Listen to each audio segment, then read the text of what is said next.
Hi, I'm Katie, joined by Ash and Millie. We are at SportsPro Live and our New Era Open Day today, where we've got about 150 women from the industry joining us, which is incredible. And we just wanted to reflect on the day so far. So it's lunchtime, hopefully you can't hear too much in the background. We've had two amazing sessions already for the Open Day. We've had the breakfast this morning, and we've just had our first in-person Connect session. So, to kick things off, perception walking into the room this morning at the breakfast. How did you find that? Usually it's very male-dominated, especially at events that I've been to. How did you find it this morning walking into a sea of women? Yeah, I think it was noticeable as soon as you walked in, the difference between yesterday and today. There was clearly more females in the room, which was fantastic, and plenty of people getting around one another. If they see anyone by themselves or anything like that, you could see people mingling straight away, which was really nice. Yeah, super refreshing, like the round table style as well, to be able to sit down and it's a table full of women.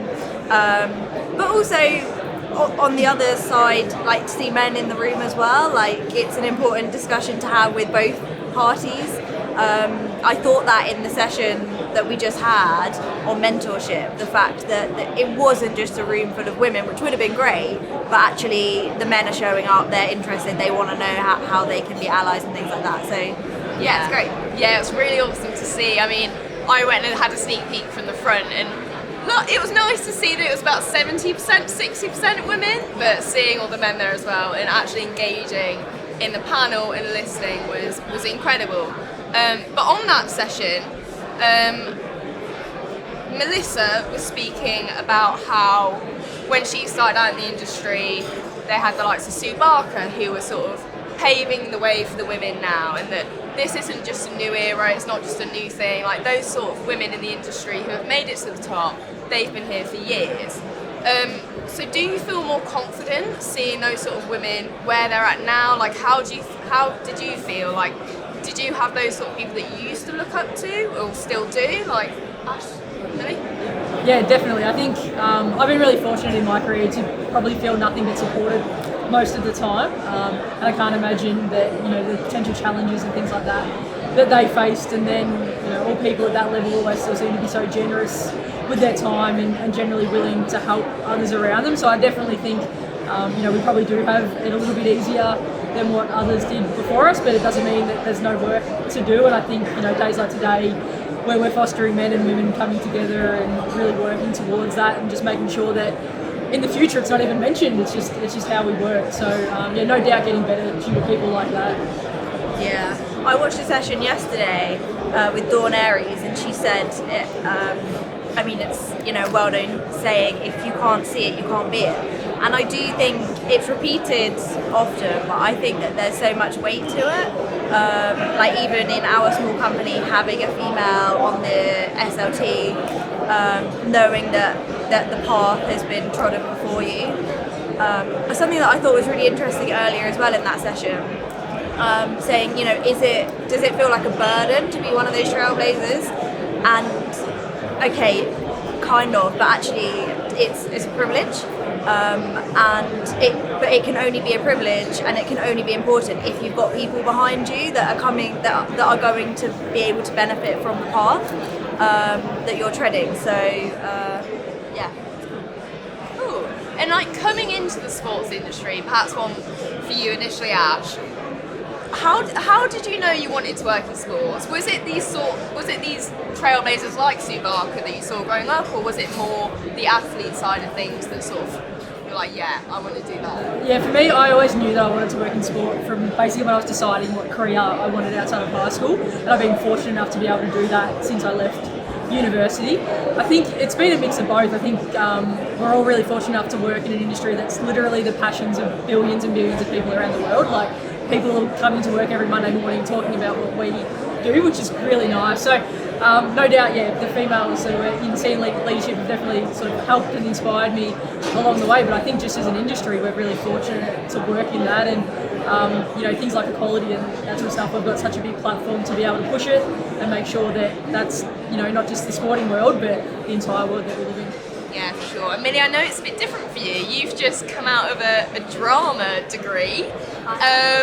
how do you feel working in the industry now? Do you feel like you have that potential to go on, get into an SLT role eventually? Like, how do you feel that path has paved for you, and how did you get into the sport industry?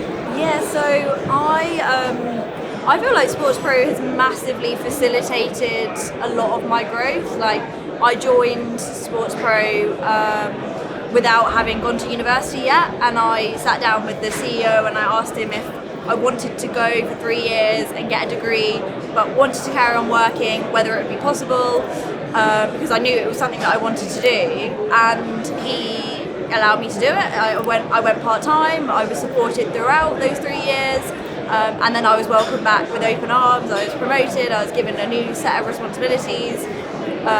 So I think it's that, it's the support and the flexibility. It's having a management team that will facilitate your growth and encourage you to go out there and do it. And so yeah, for sure, I feel confident that you know, I could grow as I want to. Awesome.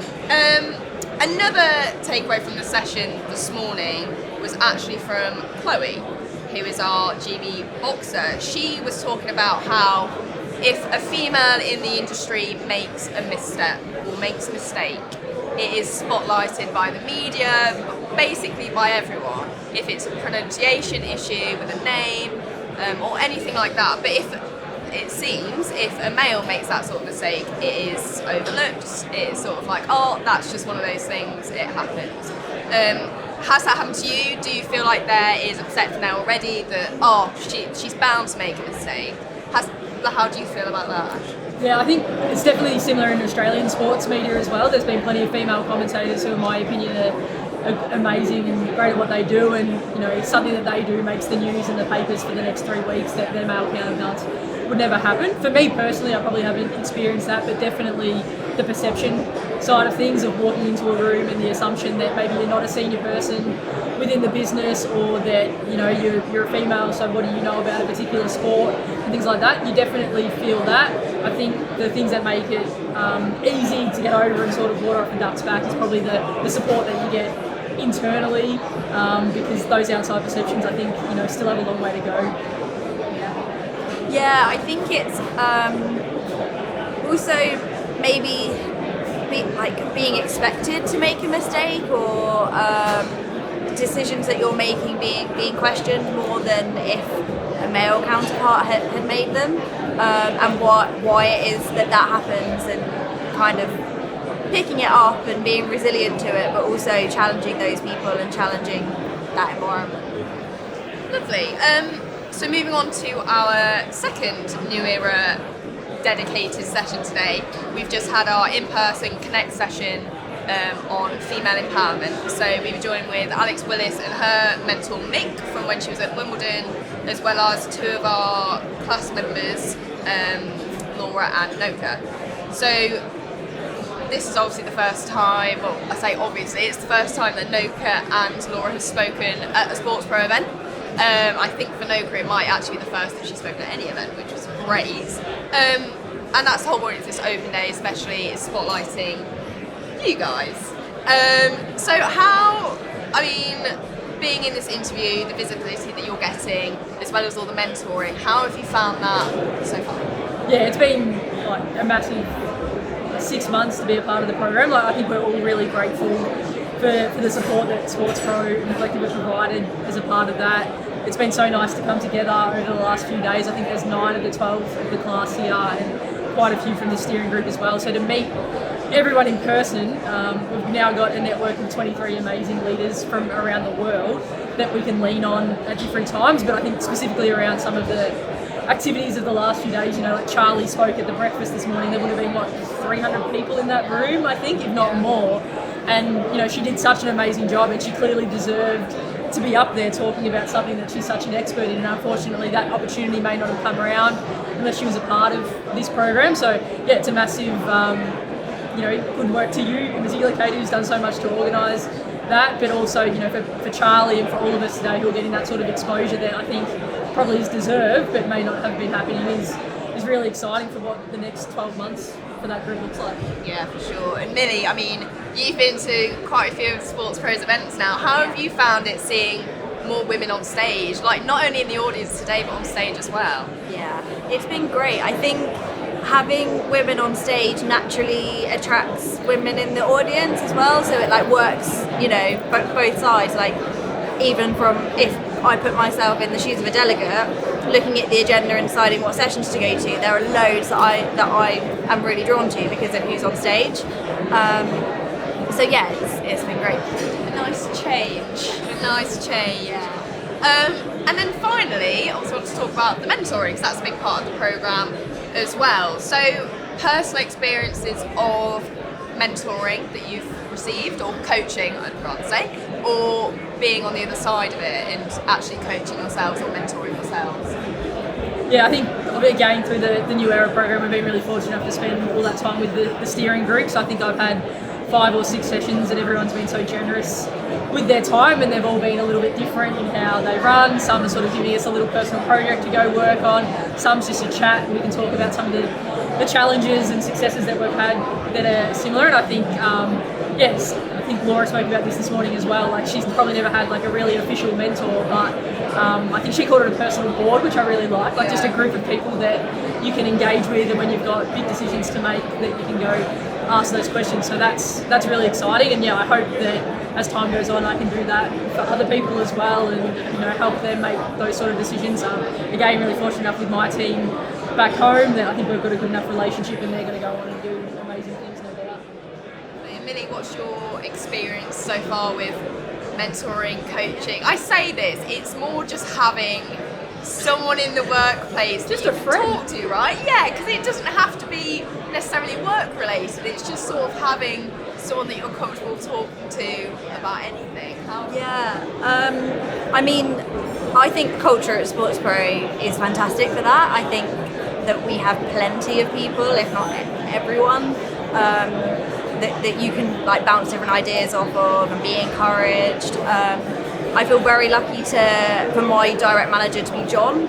I think he has been a massive support to me at SportsPro, and they spoke about it in the session, like a mentor needs to push you, and you know, you've got to do things that you don't necessarily feel comfortable doing, which is why, you know, it's great to see people on stage, and I feel like John really gets that and does that a lot.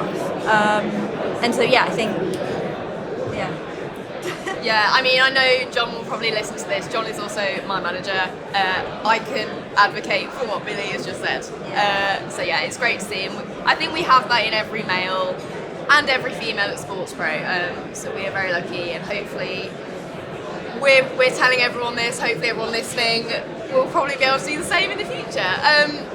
But how do you feel where do you feel you're at with your transition into being a mentor? Ash, I don't know if you already are sort of a mentor with your team, or feel like a mentor to your team already. I've got to ask them that, I guess. I'll send this to them and tell them anything. But yeah, I mean, I hope that I provide an environment where they can come and ask me anything that they want. And one thing that I've always hoped when I'm leading people is that, you know, they progress within our own business, and that they're not, you know, they leave for other opportunities. That's fantastic, and I'm obviously really happy for them. But you know, I'd like to see them move on, and I can sort of watch that a lot closely. But yeah, I think it's definitely something that I want to be able to do, is give back my time to help other people as well. And from the programme as well, the New Era programme, do you feel like from the mentoring you're receiving that you can pay it forward onto other people in the New Era community? Is it that sort of Yeah, dynamic? absolutely. I think so, and even within, you know, other members of the class as well.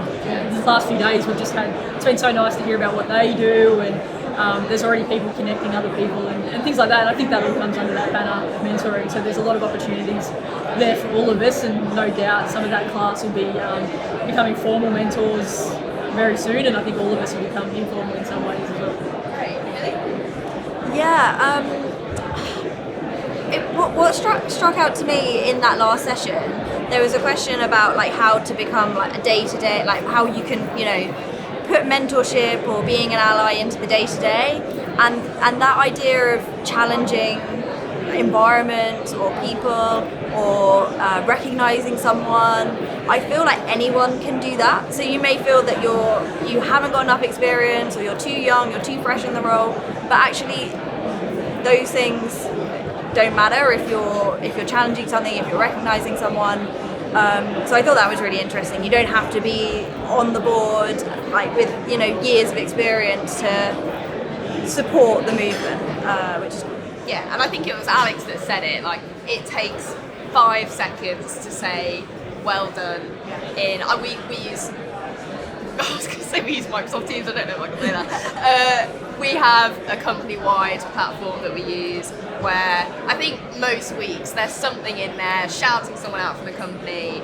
And I think everyone does it. It's not just the line managers that do it. It's like, hey, this editorial guy or female who's like written a really cool article, like go check it out. So something as minor as that or as small as that takes 5 seconds. Anyone can do it. It's just a really cool thing to do. Yeah, I think if you consciously got in your mind that you want to help people, then people will naturally sort of gravitate to you for that, and then you're just supporting one another. And I think it was Alex or Mick that said it as well. Like, it's not necessarily going out your way to do it. It's almost just being a good person. Yeah. And it just comes off the back of it, right? Yeah. So lovely. Okay. Well, I think that was everything for today. Thanks for joining me. And let's go and enjoy the rest of the day. Let's get some networking drinks in later with the rest of the community. We'll wrap up there. Thanks, guys. Thanks, Katie.